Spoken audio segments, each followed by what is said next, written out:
ചിത്രസൂത്രം, ചിത്രലക്ഷണം എന്നീ ഗ്രന്ഥങ്ങളിലൂടെ ചിത്രകലാ ചരിത്രത്തിൽ സ്ഥിരപ്രതിഷ്ഠ നേടിയ ചുവർച്ചിത്രകാരൻ. 1500 വർഷങ്ങൾക്ക് മുമ്പുള്ള ഇന്ത്യൻ ചിത്രകലാ പാരമ്പര്യത്തെയാണ് ചിത്രസൂത്രം എന്ന സംസ്കൃത ഗ്രന്ഥം മലയാളത്തിലേക്ക് വിവർത്തനം ചെയ്തതിലൂടെ മലയാളികൾക്ക് ലഭ്യമായത്.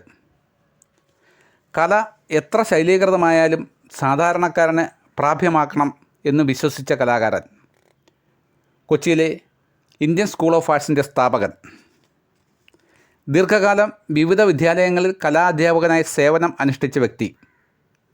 6 പതിറ്റാണ്ടോളം ചുവർച്ചിത്ര കലാരംഗത്ത് പ്രവർത്തിക്കുകയും നിരവധി ചിത്രങ്ങൾ രചിക്കുകയും അനവധി ചുവർച്ചിത്രങ്ങൾ സംരക്ഷിക്കുന്നതിന് നേതൃത്വം കൊടുക്കുകയും ചെയ്ത ആൾ.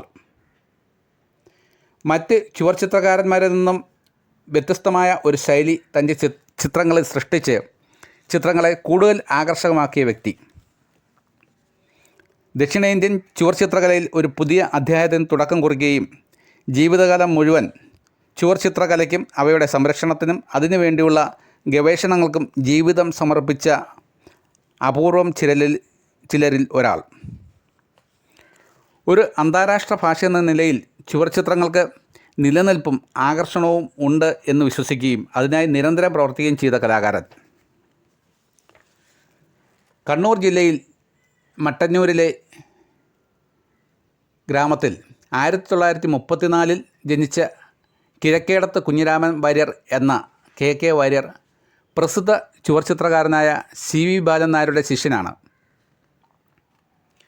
തിരുവങ്ങാട് ശ്രീരാമക്ഷേത്രത്തിൽ തൻ്റെ ഗുരുനാഥൻ ചുവർച്ചിത്ര സംരക്ഷണത്തിനും രചനയ്ക്കും ഏർപ്പെട്ടിരുന്ന കാലത്ത് കെ വാര്യരായിരുന്നു അദ്ദേഹത്തിൻ്റെ പ്രധാന സഹായി. ചുവർച്ചിത്ര രചനയും അവയുടെ സംരക്ഷണ പാഠങ്ങളും തൻ്റെ ഗുരുനാഥനിൽ നിന്നാണ് കെ വാര്യർ സ്വായത്തമാക്കിയത്. ഗുരുവായൂർ ക്ഷേത്രം, അങ്ങാടിപ്പുറം തിരുമാന്താംകുന്ന് ക്ഷേത്രം തുടങ്ങി കേരളത്തിലെ നിരവധി ക്ഷേത്രങ്ങളിലും മറ്റ് സാംസ്കാരിക നിലയങ്ങളിലും ചുവർച്ചിത്രങ്ങൾ രചിച്ച കെ വാര്യർ എന്നും കേരളത്തിലെ ചുവർച്ചിത്രകലയുടെ നൂതന യോദ്ധാവും സംരക്ഷകനുമായിരുന്നു. ചുവർച്ചിത്രകലയ്ക്ക് മൂല്യച്യുതി നേരിട്ട സമയങ്ങളിൽ അതിനെ പുനരുദ്ധരിച്ച ചുരുക്കം ചില കലാകാരന്മാരിൽ ഒരാളാണ് കെ വാര്യർ.